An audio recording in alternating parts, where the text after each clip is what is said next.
excellent. I might have you, when we come back and talk about books up here, I might have you bring this book so I can show this as an example. Would you do that for me? Can you tell me what you're reading? Fish do strange. Oh my gosh, Fish Do Strange Things. Tell me a little bit about this book. Is this a story about fish? It's a story about fish, or is it information about fish? A story about fish. It is. So what makes you think it's a story about fish? Can I see it? The different kinds of books that you read help you be stronger and smarter. So one of the kinds of books that I saw a lot of you reading were books like these. Do you notice anything about books like these? Not just about snakes, but the kind of book it is. What kind of book is this?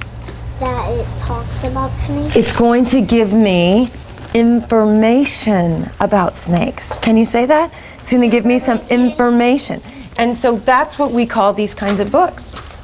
One of the kinds of books that great readers read is they read books like this that have information in them.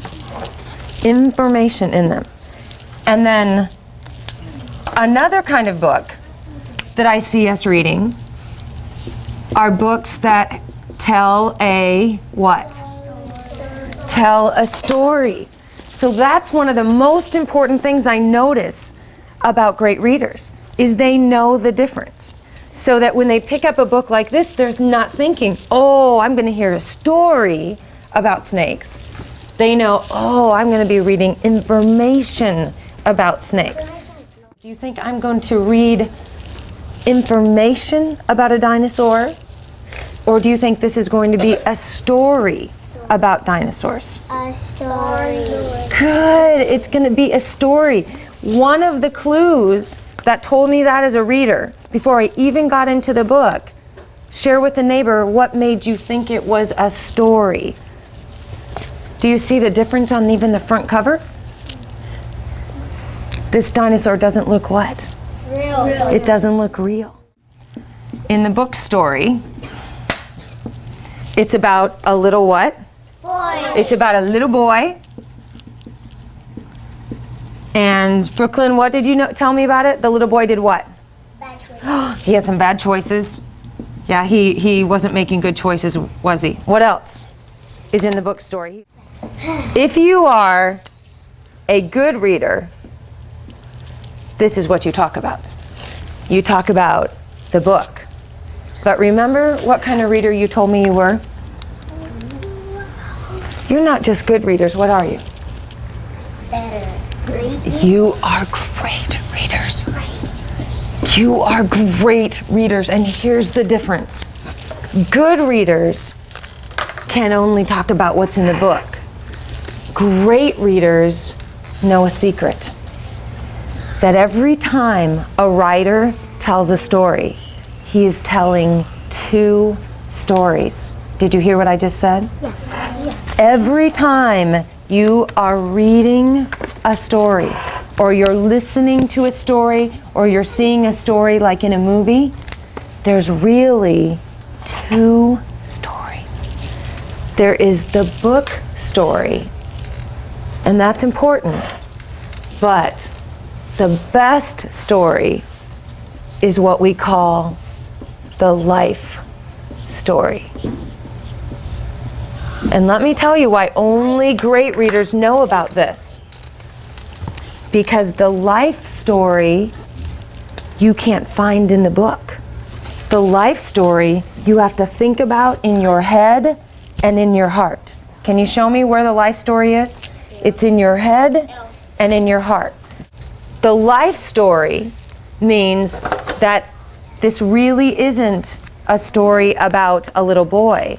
It's a story that people can understand life, in their life. They can think about, how does this make me feel in my life? What is this story really about? It's not about a little boy. It's about love.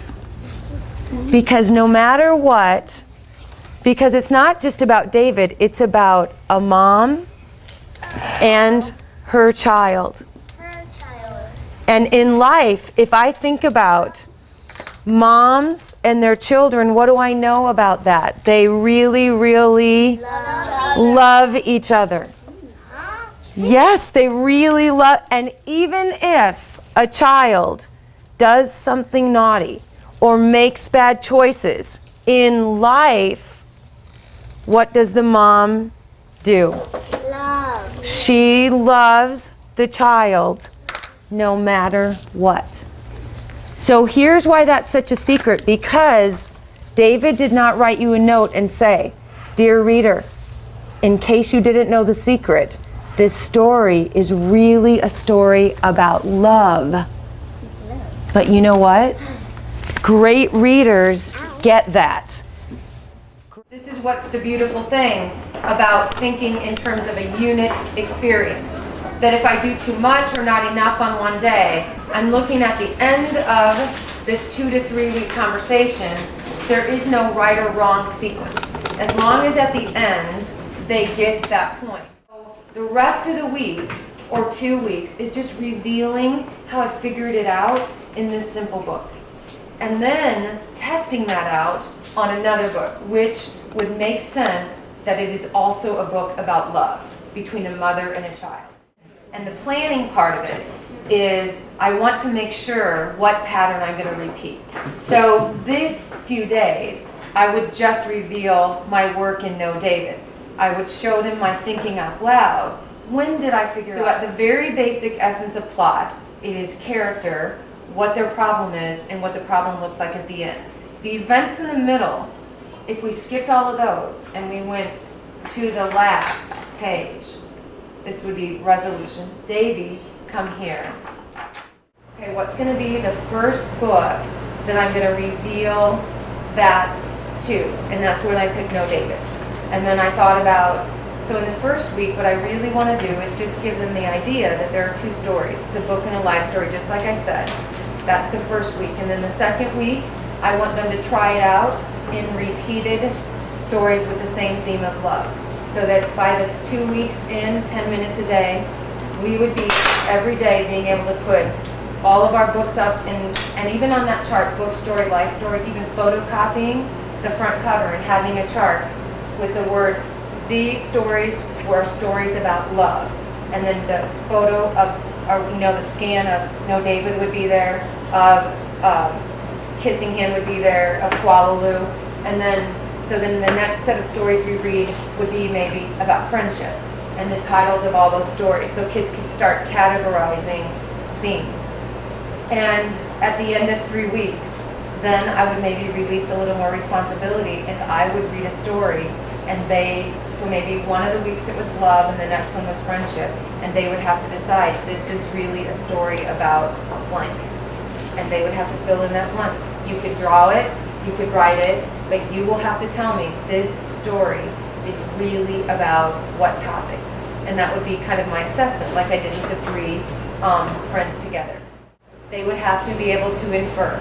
So the strategies that they would be using, the problem-solving strategies, is they'd have to ask good questions. They'd have to be able to infer, because the theme is always inferred. Unless you're reading a fable, there's no book that says, oh, by the way, reader, this story is really about love. That's all inferred. So all of those, I'd have to activate schema.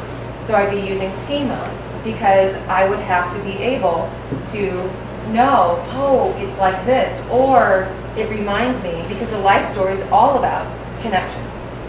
I would also have to understand genre. They would have to know stories are always about life.